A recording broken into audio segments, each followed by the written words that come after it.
काय बघितलं आपण? स्टॉपिंग डिस्टन्स बघितला. आता आपण बघतोय 0 पासून स्टार्ट होणार त्याला आपण म्हणतो अल्फा बीटा प्रॉब्लेम. कोणतं म्हणतो आपण? Alpha beta problem. या अल्फा बीटा प्रॉब्लेम म्हणजे काय? पहिल्यांदा तो 0 पाशी असणार आहे, मॅक्झिममला पोहोचेल, Vmax ला पोहोचेल आणि परत रिटार्डेशन. पहिले इथं काय जाईल? ऍक्सलरेशन, नंतर इथं काय जाईल? रिटार्डेशन. म्हणजे 0 मीटर पर सेकंद चालला होता, 0 मीटर पर सेकंद झाला. कळाला का? म्हणजे जर मी ग्राफ काढला असता, काय म्हटलं असतं मी? ग्राफ मध्ये काढलं असते 0 पासून चालू झालाय का? वेलॉसिटी V वर्सेस T म्हटलं, पोहोचला. इथं म्हटलं मी Vmax, ठीक आहे, Vmax, आणि नंतर तो काय आला? खाली आला. हे काय झालं? म्हणजे इथून रेस्ट सुरू झाला, रेस्टला पोहोचला, बरोबर की नाही? हा, इथून या साईडला पोहोचला, या साईडला पोहोचला, व्यवस्थित बघायचा, या साईडला पोहोचला. तर इथलं जे स्पीड, इथलं ऍक्सलरेट त्यांनी म्हटलं अल्फा, आणि इथून इथपर्यंत पोहोचला तो टाइम आहे, मग त्याला म्हटलं मी अल्फा T1. आणि इथं जो भेटला त्याला मी म्हटलं डिऍक्सलरेट होतो, मग त्याला म्हटलं मी बीटा इंटू काय? T2. हे लॉजिक कळालं? या ग्राफला काय झालं? पोहोचला आणि लगेच निघाला. अशी एक केस आहे. दुसरी एक केस पण पॉसिबल आहे ना, अशी पण केस पॉसिबल आहे. V versus T. हा इथं पोहोचला, ठीक आहे, पोहोचला, Vmax ला पोहोचला आणि काय वेळ तो थांबला. आता मला सांगा याचा फरक पडेल का डिस्टन्स मध्ये? नाही ना, तो तिथे जाऊन थांबलाय. Vmax ला येऊन काय वेळ थांबला, थांबल्यानंतर काय झालं? खाली आला. म्हणजे अल्फा T1 ने वरती गेला, बीटा T2 ने खाली आलेला आहे. मला सांगा, मला जर विचारलं त्यांनी डिस्टन्स, या डिस्टन्स मध्ये हा पार्ट कशासाठी आलेला आहे? हा पार्ट दाखवतो तुम्हाला रेस्टचा. मग तो डिस्टन्स मध्ये काय चेंजेस करेल का? नाही. ह्या दोघांमध्ये फरक काय कळालं? हा भाऊ पोहोचतोय लगेच खाली येतोय, हा भाऊ पोहोचतोय थांबतोय मग खाली येतोय. फरक आहे ना, हे लॉजिक कळालं? म्हणजे तो असा जाऊन कॉन्स्टंट व्हेलॉसिटी, म्हणजे रेस्ट म्हणण्यापेक्षा कॉन्स्टंट व्हेलॉसिटीने चालतोय, बरोबर नाही? मी कॉन्स्टंट व्हेलॉसिटीने काय करतो? तो ट्रॅव्हल करतोय. कॉन्स्टंट व्हेलॉसिटी काय करतोय? ट्रॅव्हल करतोय, आणि नंतर मग काय करतोय? टाइमला खाली येतोय. क्लिअर आहे? बघ, अशा वेळेस 2-3 फॉर्म्युले आहेत. Vmax साठी Vmax काढायचा आहे. Vmax इज इक्वल असतं अल्फा T1 किंवा बीटा T2. मला सांगा ऍक्सलरेशन काय असतं? वेलोसिटी अपॉन टाइम असतं. मग वेलोसिटी जो काय? Acceleration into time. बस ते तर केलं आपण. अल्फा या अल्फा ऍक्सलरेशन ऍक्सलरेट झाला, बीटाने डिऍक्सलरेट झाला. अल्फाने ऍक्सलरेट झाला, बीटाने डिऍक्सलरेट झाला. ते तर केलं आपण. Vmax चा फॉर्म्युला. दुसरा Vmax जर तुम्हाला डायरेक्ट अल्फा बीटा दिला, फक्त काय दिला? Alpha beta. तर अल्फा बीटा दिला असेल तर तुम्हाला डायरेक्ट लक्षात ठेवायचं अल्फा बीटा आपण alpha plus beta into T. काय फॉर्म्युला लक्षात ठेवायचं? Vmax चा अल्फा बीटा आपण alpha plus beta into T. तिथं टाइम वगैरे दिलं नाही. इथं टाइम दिले का? इथं कॅपिटल टी जो आहे, कॅपिटल टी काय? Total time. कॅपिटल टी काय? Total time. कॅपिटल टी काय तुमच्याजवळ? Total time. Vmax alpha beta आपण अल्फा प्लस बीटा. अजून जर तुम्हाला विचारलं डिस्टन्स सांगा रे, काय विचारलं तुम्हाला? डिस्टन्स सांगा. डिस्टन्स साठी फॉर्म्युला असतो 1/2 Vmax इंटू टी. आणि आता माहिती आहे तुम्हाला 1/2 Vmax साठी काय? Vmax साठी फॉर्म्युला काय? Alpha beta upon alpha plus beta into काय? टी. इंटू काय झालं? टी. म्हणजे काय झालं? Alpha beta upon alpha plus beta into काय झालं? T square. हा एसचा फॉर्म्युला. काय डाऊट आहे? मग आता क्वेश्चन बघा.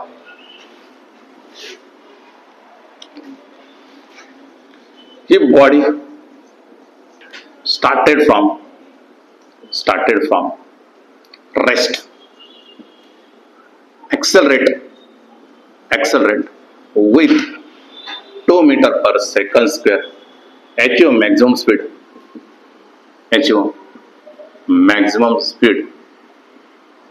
in 4 seconds. Then deaccelerate 1 meter per second square in 8 seconds. Then find काय फाइंड आउट केलं बघा. पहिलं टोटल टाइम सांगा. टोटल टाइम किती झाला तो सांगा. सेकंड त्यांनी सांगितलं काय सांगा? ऍक्सलरेशन दिलंय. दुसरं काय द्या? मला यस काढून द्या. मला काय काढून द्या? यस काढून. तिसरं काय सांगितलं त्यांनी? Vmax काढून द्या. वी मॅक्स किती पोहोचला माहिती का आपल्याला? मॅक्सिमम कुठे पोहोचला आपल्याला माहिती का? नाही माहित ना, आपल्याला काहीच माहित नाही.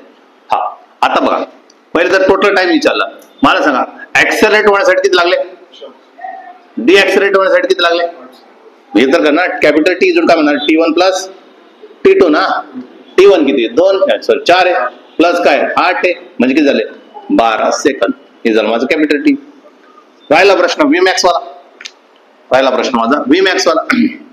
हा तिथं गडबड झाली, इथं काय गडबड झाली सांगतो. व्ही मॅक्सचा फॉर्म्युला काय, alpha beta upon alpha plus beta into काय, सांगतो मी तिथं गडबड काय झाली. टाइम आपल्याला बदलावा लागणार आहे. हा अल्फा बीटा, अल्फाची व्हॅल्यू किती झाली, अल्फाची व्हॅल्यू किती 2 ने आणि नंतर डिएक्सलेट किती झाला 1 ने. म्हणजे काय करणार 4 इंटू 1 अपॉन 4 प्लस 1 इंटू किती रे 12 इंटू काय 12 म्हणजे किती झालं तुमचं 4/5 इंटू काय 12 म्हणजे 12 चौक 48, 48 डिवाइड बाय काय 5, हे काय झालं मीटर पर सेकंद. इथं आहे ना या केसमध्ये इथं जर असं असेल तर तुम्ही असं म्हणू शकता अल्फा T1 इज काय बीटा T2. म्हणजे व्ही मॅक्स दोन्ही केसमध्ये व्ही मॅक्सच भेटला, व्ही मॅक्स वरून काय आला ना तो, तर दोन्ही कसे असतील इक्वल असतील. म्हणजे यांचा प्रोडक्ट पण कसं राहील, यांचा प्रोडक्ट कसं राहील 4 दुने 8. हा बरोबर आहे होऊन गेला 8 गुणिले 1 8 4 गुणिले 2 8 म्हणजे व्ही मॅक्स मॅच झाला. कळाला का? मग आता काय काढलं व्ही मॅक्स काढलं. दुसरं काय विचारलं तुम्हाला डिस्टन्स, डिस्टन्स साठी काय फॉर्म्युला तुमच्याजवळ, डिस्टन्स साठी काय फॉर्म्युला यासाठी काय 1/2 व्ही मॅक्स इंटू टी ना. मग काय म्हणणार 1/2 व्ही मॅक्स ची किती झाली 48 भागिले 5, 48 भागिले 5 गुणिले किती रे 12 गुणिले किती 12 ना. व्ही मॅक्स किती ते किती आलेला 12 म्हणजे किती झालं 6 किती 8 सक 48 6 24 24 आणि 4 28 28 डिवाइड बाय काय 5 म्हणजे किती झालं 5 5 25 उरले किती 3 5 7 5 7 35 उरले किती 3 5 सक 30 एवढं काय होणार आहे 57.6 मीटर. लॉजिक कळालं का, समजलंय काय गडबड झाली बा. अजून मी असं म्हणतो last question, if body started from rest it accelerate with 8 meter per second square in 4 seconds and its total time is 10 seconds. Then find the acceleration to reach rest. Question काय होगा व्यवस्थित बघा काय दिले गेलेले. बॉडी स्टार्ट होते rest पासून, body start होते रेस्ट पासून 8 मीटर पर सेकंड स्क्वेअरला जात आहे. इट्स टोटल टाइम दिलेला आहे, किती दिलंय टोटल टाइम दिलेला आहे. आणि टोटल टाइम देऊन काय म्हणतात ते फक्त तुम्हाला काय काढून द्या डिऍक्सलरेशनचा स्पीड काढून द्या. म्हणजे काय काढून द्या मला फक्त बीटा काढून द्या. T2 दिलाय का, जसं इथं T2 दिला होता ना, T2 दिला होता 8 सेकंद दिला होता, आता T2 दिलाय का नाही. पण आपल्याला माहित आहे टोटल टाइम इज इक्वल काय असतं T1 प्लस T2. मग आपण इथून T2 काढू शकतो ना. T2 जर काय T मायनस T1. T किती कॅपिटल T किती टोटल टाइम किती आहे 10 आणि हा किती 4 म्हणजे किती झाले 6 सेकंद. T2 किती मिळाला 6 सेकंद. काय डाऊट आहे T2 काय भेटलं मला 6 सेकंद. मग T2 जर 6 सेकंद म्हटलं मग मी काय म्हणू शकतो अल्फा T1 इज काय बीटा T2 म्हणू शकतो ना. आपलं काय विचारलं बीटा ना, बीटा इज काय अल्फा T1 अपॉन काय T2. अरे T2 इकडे जाईल ना. अल्फा किती अल्फा किती अल्फा तुम्हाला दिलेला आहे किती 8 आहे. T1 किती दिलाय T1 दिलाय 4 आणि हा किती दिलाय 10. म्हणजे काय करणार 2 दुनी 4 काय किती T1 किती दिलाय 4 आणि हा किती झालं 6 सॉरी 2 दुनी 4 2 त्रिक 6 8 दुनी 16 16 भागिले किती 3 16 भागिले 3 म्हणजे किती 3 5 15 उरले 3 त्रिक 9 3 त्रिक 9 असं उत्तर जाईल. आणि काय झालं 3.1 मीटर पर सेकंड सर. अजून याच्यामध्ये एक्स्ट्रा ऍड ऑन क्वेश्चन केला, म्हटलं मला व्ही मॅक्स काढून द्या. दुसरा क्वेश्चन विचारला यस किती ते काढून द्या.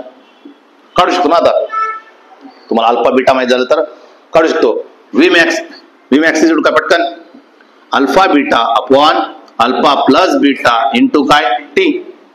चला अल्फा बीटा किती, अल्फा किती 8, हा किती 16 भागिले 3 आहे, डिवाइड बाय काय 8 प्लस 16 भागिले 3 आहे, इंटू किती 12. कॅल्क्युलेशनचा पार्ट करून घेता येईल, कॅल्क्युलेशन आहे होऊन जाईल. त्याच्यानंतर विचार तुम्हाला यस इज काय 1/2 व्ही मॅक्स इंटू टी, 1/2 जशाच तसा व्ही मॅक्स ची व्हॅल्यू किती आली ही सॉल्व्ह करायचं आहे, इंटू टी किती बाद, हा पार्ट आहे. आणि नंतर मग कॅल्क्युलेशनचा पार्ट आहे. काय डाऊट आहे, सिंपल आहे, लॉजिक कळालं. आतापर्यंत आपले क्वेश्चन कसे होते, एकतर ऍक्सलरेट होत होता किंवा डिऍक्सलरेट होता. याच्यामध्ये काय फरक आला, अल्फा बीटा मध्ये ऍक्सलरेशन पण झालं आणि डिऍक्सलरेशन पण झालं, म्हणून हा स्पेशल केस बनतो आपण अल्फा बीटा प्रॉब्लेम आहे. काय डाऊट आहे, सिंपल आहे, फॉर्म्युला पण सिंपल आहे, अल्फा T1 काय अल्फा बीटा T2 आणि व्ही मॅक्स भेटून